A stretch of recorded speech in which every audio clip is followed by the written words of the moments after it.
This week on Cross the Vector Line, we have a special guest. You don't have to put up with just the two of us.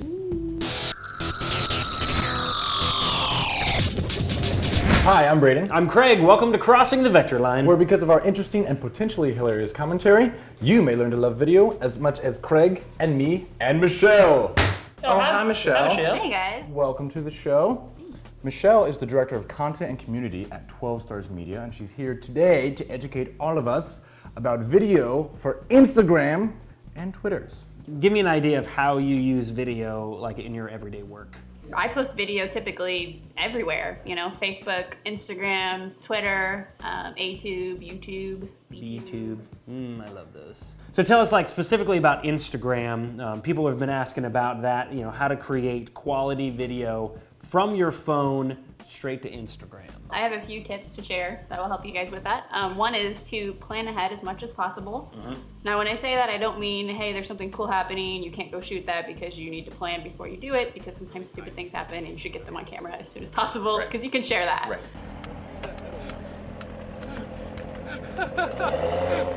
You need to know, okay, what's the highlight of this? What can I get in 15 seconds and share? Whenever possible, if you can have a microphone, if you can buy a microphone for your smartphone, that's great. We know Rode makes a really cool smart lav. I recommend that. And another one would be watch your framing, because if the person's kind of not in the middle, if the subject's not in the middle of the frame, then odds are it's going to look odd on a square. So in the case of Instagram, don't think outside the box. No, we want to think inside the box in this case. Yeah. See what I did there? Yeah.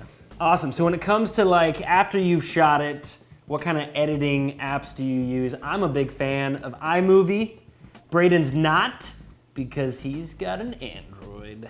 What do you use, Braden? I forget. So for all you Android peeps out there, I discovered a really cool video for Instagram called Viva Video. You can shoot it all on your back camera or your front camera. You can edit it, you can add text, you can add graphics, you can stitch it together with other files that are directly on your phone.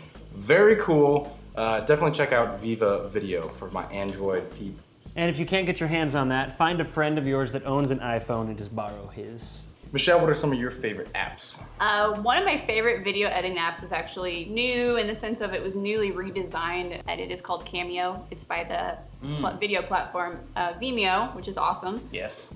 What I love about this app is that it's super easy to edit your clips. I am the kind of person that has downloaded probably, I don't even know how many video editing apps, and have deleted them because I can't edit my clip without getting really frustrated and being like, okay, I just can't pinch it enough, and it's really irritating. But Vimeo, Cameo by Vimeo makes it super easy. They also have awesome filters and themes, so you're basically creating Instagram videos in a way, but I would say that they're a little bit better, so definitely use that. So you got iMovie, you got Viva Video for Android people, you've got Cameo, and let's not forget about Hyperlapse.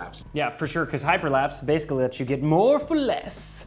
You can speed up a 2-minute clip into, 3 seconds, get a good impression of what's going on, and only use up a sliver of that 15-second window. I'm not a huge fan of editing videos on a little tiny screen when I have a desktop and a laptop, but that's definitely a big push right now. Yep. And we were having a really cool conversation with Ron from Stream Now about Twitter videos. Yeah, so he reached out to me and said, here's some examples of stuff that I've been doing all on my phone. And he had graphics and text and really well done video in 30 seconds. And he said, this is where it's moving now. But keep in mind that these short videos don't take place over, your full service videos. Definitely. Yeah. A great way to actually utilize those videos, even more so than just hosting them on your website or YouTube, would be to put them on your phone and actually share 15-second clips from those videos. Take out chunks of them or push them together. Yeah, as a little definitely. teaser. Actually a bonus for this is that if your video is 3 minutes long, you could potentially share 4 or 5 little clips. As long as they're not too similar, then you have all these different different content to share. And you can also change the link in your profile on Instagram to link to the full video. So you're actually leading more people back to your website or back to YouTube or back to wherever you want them to go. That's fantastic. So there are some really cool things happening with social video. Kind of excited to see that we've moved beyond the 6 seconds of Vine. 15 seconds, you can do some pretty cool stuff. Oh, for sure. Absolutely. And it focuses you to be more deliberate about what you're doing. Because you only have 15 seconds, so make it jam-packed with goodness. Wistia is video hosting from the future, intended to measure and improve your video efforts. Featuring detailed analytics, including engagement graphs and individual viewer heat maps, and a customizable video player. where you can control how your video looks, feels, and functions on your website. Check them out at wistia.com. So I'm no videologist, but I personally believe when it comes to video on Instagram, it's actually not hip to be square. I really don't like the aspect ratio for my photos and video on Instagram. So I actually use an app called Square Video, and it'll give me what I think are professional looking white bars to preserve my widescreen aspect ratio on Instagram.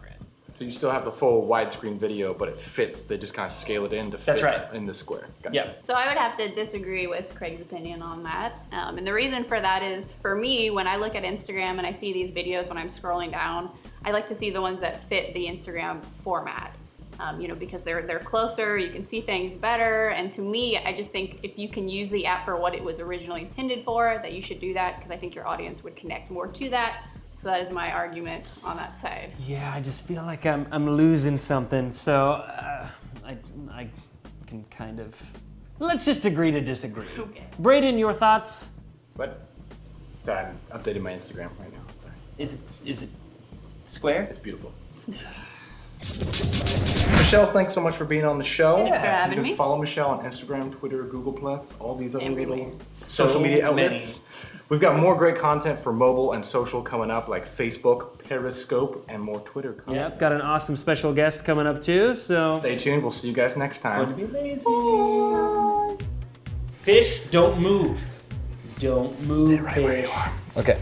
Hi, I'm Braden. I'm Craig. Welcome. I have I have to lapse this for Android. But if you create that video, I can still, Yes. I can take that file and put it in. I'm really picking on Android. Calm down, man. Sorry. Okay, are we happy with the... Yeah.